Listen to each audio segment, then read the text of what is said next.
In SOLIDWORKS PDM, it's easy to move your file from one folder to another. You just need to make sure that you have all the correct permissions,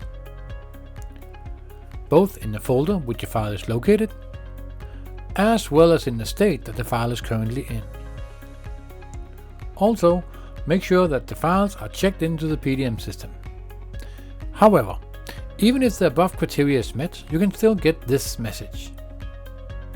For the most part, the issue relates to the previous state of the file.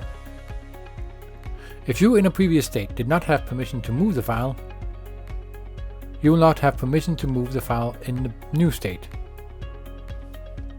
To get around this, open your workflow and find the state that the file is currently in.